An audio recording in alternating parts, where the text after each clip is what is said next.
Para un jefe de Estado, de cualquier categoría, para un presidente de una nación, para un gobernador, para un intendente, aún para un jefe comunal, un acto del Día de la Bandera es una papa, discursivamente. Es buenísimo. ¿Por qué? Porque tiene todo a favor. Porque no hay nada discutible, polémico o irritante para otros. Es una celebración de un símbolo patrio que desde muy temprano para la historia argentina significa un punto de unión. Y entonces con apelar a un conjunto de pensamientos que proceden, si se quiere, del sentido común, de las ideas colectivas, la posibilidad de lucirse, de brillar y de conmover a los que tengan ganas de ser conmovidos, está ahí, es evidente. Hay un viejo chiste de gran humorista, un viejo cuento en rigor del gran humorista argentino Luis Landricina, que narra exactamente esas circunstancias, como en un acto escolar en el medio del campo, una persona sencilla y humilde que debe decir un discurso, bueno, no llega al simbolismo necesario como para identificar uno de los colores de la bandera como sinónimo de cosas que todos sentimos, la pureza del blanco, el color del cielo. Aunque tal vez la creación de la bandera por parte de Belgrano en 1812, un 20 de junio, ayer feriado nacional, por eso podría atribuirse a su amor por los Borbones, pero nada de eso importa en el fondo. Es un día de celebración, de conmemoración, en que directoras de escuelas, maestras de escuelas primarias, alumnos destacados, que a veces son elegidos para decir sus discursos, logran conmover a propios y ajenos. Nuestro compañero Fer Candellas viene ahora, por ejemplo, del acto del Día de la Bandera de su hijo que va a un jardín de infantes, y son siempre momentos, alusiones, como una especie de comienzo de construcción de una identidad colectiva que todo país y que toda patria necesita, que se hace ineludible. Aunque a veces la patria solamente sea para algunos la camiseta de un seleccionado de fútbol, porque viven en patrias diferentes aún dentro de la gran patria, aunque a veces solo sirva para la estafa moral o para aludir a ella mientras no se piensa en ella, es una idea muy poderosa, ¿no? Incluso ya ven que en estos tiempos de feminismo y militancia al respecto hay quienes hablan de la matria, no la patria como la tierra de los padres, sino la matria como la tierra de la madre. ¿Y cuánto tiene que ver eso con el asunto de los pueblos originarios, ¿no? Que tenían en el centro de su cosmovisión, de su visión de la vida, a la Pachamama, a la tierra que era mujer. Para los griegos, por dar un ejemplo de la historia de la cultura occidental, el peor de los castigos posibles consistía en el destierro, en el exilio. ¿Y por qué era el peor de los castigos posibles? Porque el destierro significaba que a la hora de la muerte, aquella persona que era castigada iba a ser enterrada en una tierra distinta de la propia. El destierro tenía que ver con salir de la tierra propia. Y en la costumbre griega, las personas eran enterradas en el fondo de su propia casa, no existía la posterior cultura del cementerio. Entonces, qué humillante morir y no poder morir en la tierra propia. Para los pueblos originarios, morir era una costumbre que debía adoptarse de sentado porque eran enterrados en vasijas de barro, en que no cabía un cuerpo a lo largo, sino un cuerpo en posición semi-vertical. Y la bandera y su fasto significan en la profundidad del espíritu de cada uno de los países, Incluso desde Argentina a veces se envidian nacionalismos, dicen, no, tales sí quieren a la patria, acá, qué sé yo, la gente mucho no quiere a la patria, y la verdad que es una mentira disfrazada de verdad, porque basta estar lejos, basta salir, basta verse obligado a abandonarla, para que uno tome conciencia de la dimensión, no simbólica, no limítrofe, sino de todo aquello que tiene que ver con lo propio, que son las costumbres, las personas, los olores, los sabores, las calles, las comidas, el pasado en común, los sentimientos, nuestros muertos queridos, nuestros hijos.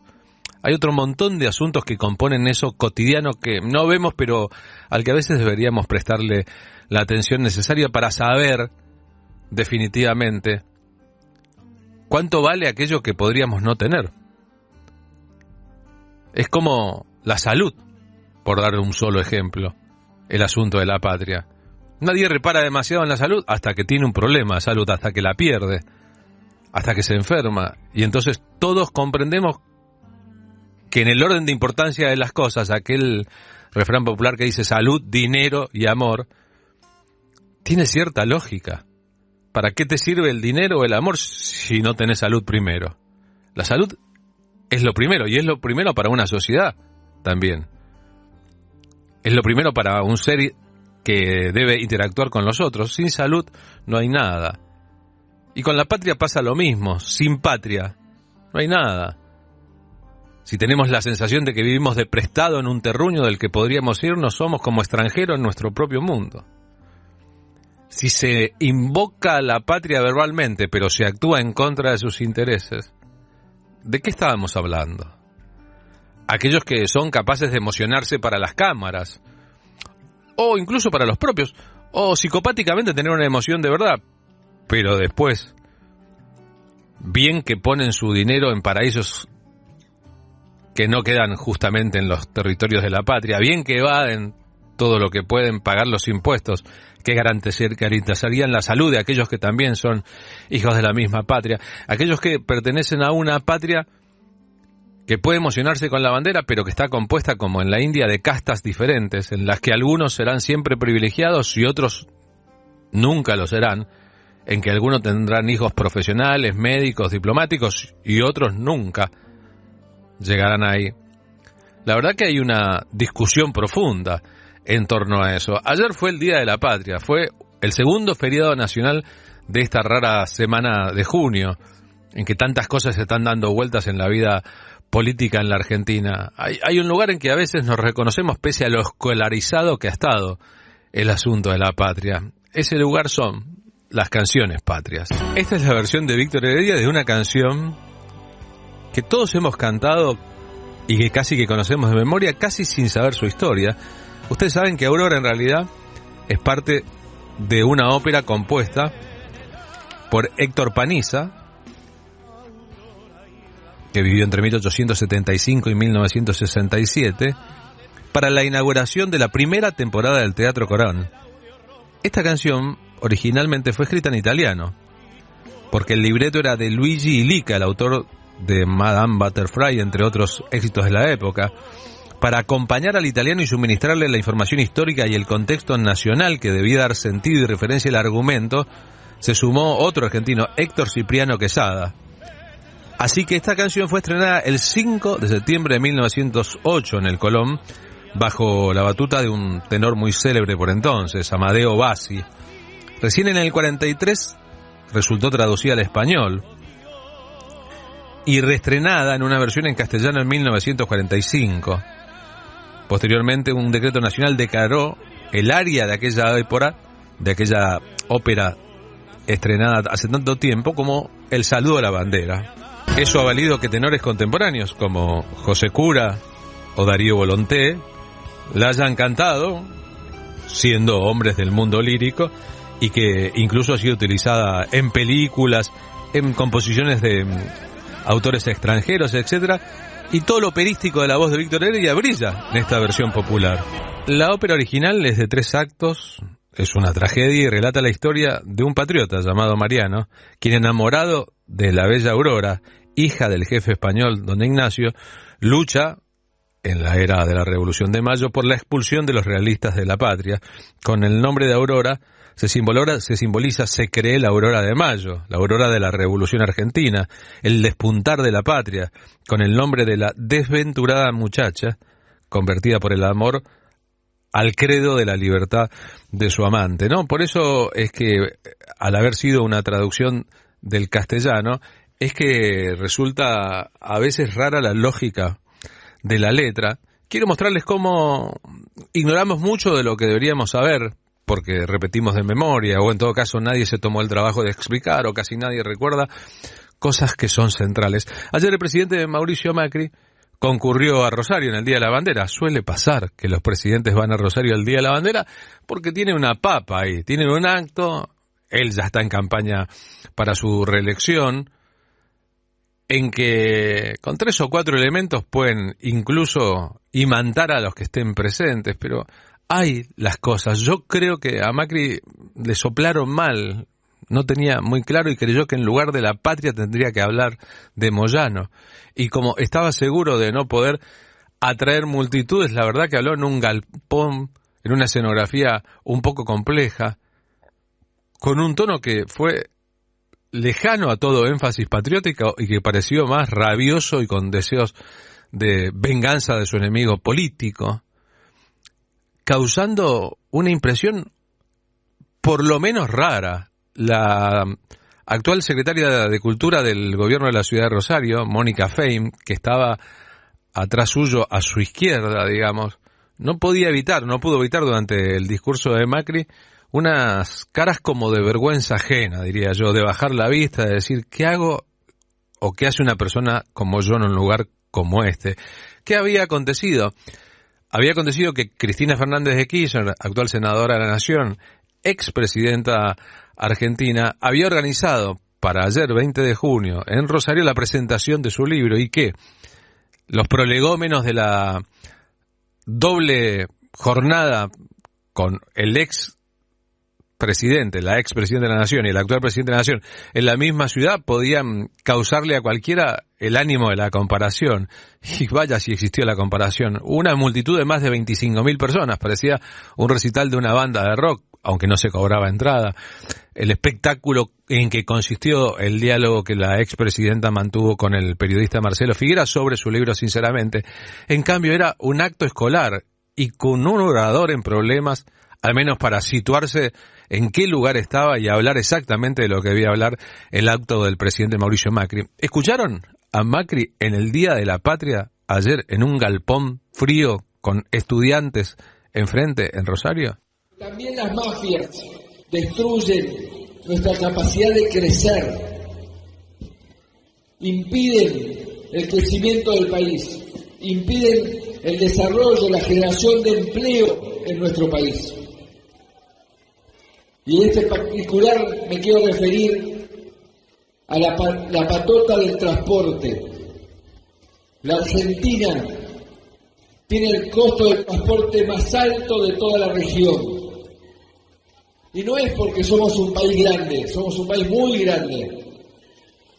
Es producto de privilegios acumulados en forma ilegal, en forma arbitraria, por el señor Hugo Moyano y Pablo Moyano, que llevan a tener el costo del camión más alto de la región.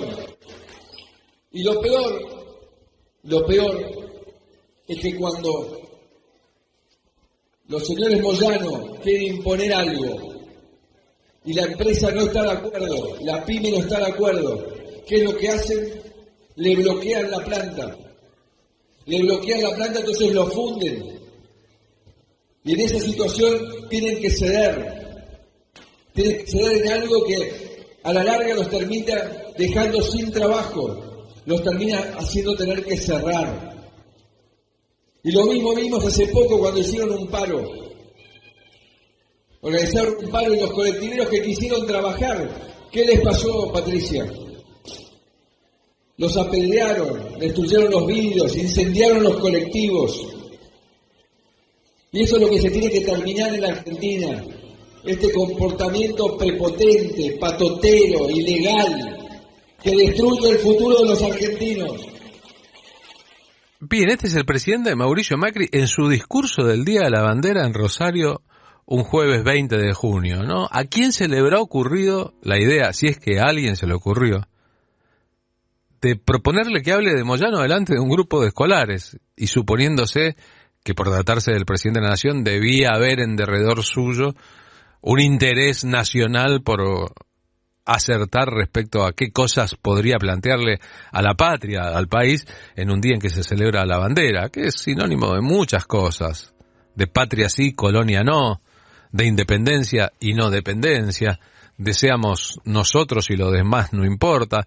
Hay tanta y tanta prosapia en torno a la patria y a un 20 de junio que era facilísimo, le digo esto a los asesores presidenciales, sacarlo del marco de que fuera a hablar allí de Hugo Moyano, de la familia Moyano y los problemas del transporte, y ponerlo en un marco adecuado para el Día de la Patria. ¿O es que de entrada supondrían que podía haber una comparación con el acto que más tarde haría Cristina Fernández de Kirchner, y entonces la quisieron evitar desviando el asunto del discurso que un jefe de Estado le debe a la bandera en el Día de la Bandera por otro? Por la tarde, Cristina Fernández de Kirchner, ante una multitud y en una especie de paseo triunfal, en una ciudad que le gusta, en una ciudad en que alguna vez dijo Belgrano es mi prócer favorito, al cumplirse 200 años de la creación de la bandera, decía presentando su libro Sinceramente: hay que recrear las condiciones para que la gente pueda volver a pensar y a sentir en algo más que el día a día, o en qué voy a comer ahora, o si voy a tener trabajo mañana. No es vida tampoco esto de vivir con la garganta y el estómago estrujado porque no sabemos qué es lo que nos va a pasar. Esa no es una buena vida. Y bueno, yo siempre pensé que tenía que darle a los argentinos y a las argentinas una vida mejor. Así que bueno, me habré equivocado, pero no me habrán salido todas las cosas, pero lo hice con esa intención, sí. 12:25 del día siguiente, ¿no? El Día de la Bandera trajo polémica.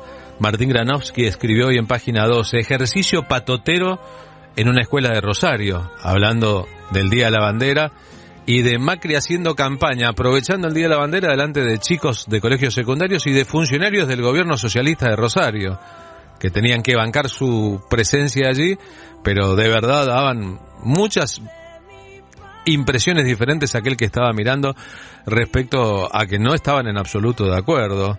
¿Por qué nadie dice que a Macri lo maneja Christine Lagarde? Dijo a lo largo de su discurso Cristina Fernández de Kirchner, que como no oculta su admiración por Belgrano, incluso habló de otros aspectos, menos conocidos de Belgrano o más discutidos de Belgrano, de su actividad como hombre de ideas de la revolución, además de hombres de armas de la revolución, e incluso dijo que, animándose a las contrarréplicas que podrían venir, que tuvo tantas mujeres que lo amaron, que ella misma siente que podría haber tenido algo, que podría haber sido amante de Belgrano, lo dijo en esos términos, aunque ante una pregunta de su interlocutor en esta y en la charla anterior en Santiago del Estero, el periodista Marcelo Figueras, habló muchísimo de Néstor Kirchner y de cómo lo extraña. Eso de yo podría haber sido su amante en época es más que nada un elogio de admiración hacia aquel hombre que celebramos en el día de su muerte, ¿no? Según la tradición trágica argentina.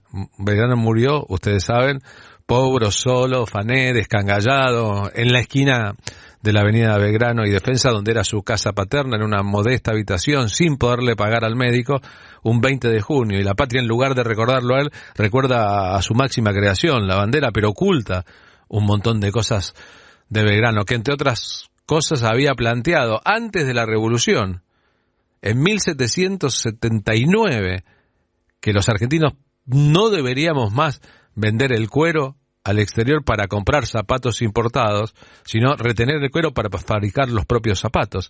Es decir, que ya por entonces tenía una idea de qué es la libertad económica y de qué es la dependencia económica. Cristina de Kirchner, luego de enterarse del discurso de su rival político en las próximas elecciones, aunque sean Alberto Fernández y Macri los que encabezan las fórmulas, dijo, hacía falta insultar y agraviar así delante de los chicos, y la verdad es que no hacía falta, pero mírense en el espejo de la realidad lo que está ocurriendo, ¿no? Página 12 publica hoy un texto llamado Los ejemplos fallidos del discurso de Macri. En 10 minutos, muchas mentiras, y es como, de alguna manera, lo que Macri está encarando es una campaña en que él lleva la parte del odio, la parte del resentimiento, la parte de la venganza, y dice cosas como esto del costo del transporte o la mafia de Moyano, que la verdad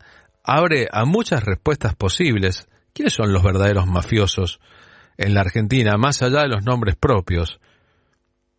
¿Qué significa para la Argentina un presidente que, utilizando la excusa de un acto público, como se reprochó tanto a otros presidentes, lo que hace es campaña política? Que en la Argentina el transporte sea caro, ¿es una responsabilidad de los transportistas o de los brutales aumentos que ha habido al precio de los combustibles? Porque entonces hablemos exactamente en serio. Lo que ha aumentado el combustible es lo que ha disparado el precio no solo del transporte, sino de la vida cotidiana en la Argentina. ¿Y por qué ha aumentado tanto el combustible? Porque han hecho su agosto todo el año las empresas del rubro, una vez que Macri, presidente, puso como ministro al CEO de una de las Aranguren, de Shell, al CEO de una de las petroleras más importantes del mundo. Y después, salido Aranguren del lugar, la política siguió. ¿Quiénes fijan hoy el precio del combustible en la Argentina? Las empresas que venden combustible. Entonces, una pata importante de la inflación en la Argentina y del costo del transporte no tiene que ver con los que luchan sindicalmente dentro de ese rubro tan complejo, por otra parte, y tan modélico desde que en los 90 Menem eliminó los trenes, sino con políticas de Estado o la no intervención del Estado. Justamente lo que Belgrano pretendía, siendo secretario de Comercio del gobierno colonial antes de la Revolución de Mayo, nombrado por el rey de España, además por toda su vida como secretario de Comercio mientras hubiera imperio español en estas lares, era exactamente lo contrario de los planes neoliberales de hoy. Quería una economía autogestiva, quería que fabricáramos nuestros propios productos en lugar de comprar los productos afuera, quería el valor agregado de lo propio, quería la libertad y la independencia a partir de conseguir, como plantearon otros próceres más adelante, la libertad y la independencia no solamente verbales, sino también en la práctica. Y porque además de todo eso, cuando se dio cuenta de que había una reacción muy grande a una revolución que se había planteado en términos originales, más o menos estos aspectos muy tempranamente, fue capaz de tomar las armas para defender las ideas y de morir pobre, con tal de morir con la conciencia tranquila respecto a sus ideas. Lo que pasa es que en la Argentina, es obvio, hay dos maneras de mirar la cosa, entre otras formas de mirar las cosas, y cuando uno confronta esas dos, lo que ve es que es un choque histórico en que no va a haber solución. Unos piensan la patria en términos coloniales y otros piensan la patria en términos no coloniales. Y entre unos y otros, la verdad, la diferencia no está en la forma de vestir, no está ni siquiera en la forma de hablar en público, sino en una forma de pensar que aflora con los actos. Hay muchos que quieren, como aquella vieja canción de Sumo, escrita al calor de la Guerra de Malvinas, cuando la gente salía a celebrar supuestas victorias argentinas, pero con banderitas Made in Taiwán, que lo plantea así. Hay gente que quiere la bandera, sí señor, pero que la quiere planchadita y guardadita para sacarla a veces, cuando el equipo gana un partido de fútbol, por ejemplo. Y si miramos atrás, a lo mejor esa bandera ni siquiera fue fabricada en la Argentina. La importamos de Taiwán, de China, de la India o algún otro lugar de mano de obra barata, como el gobierno quisiera, el actual, que sea la Argentina.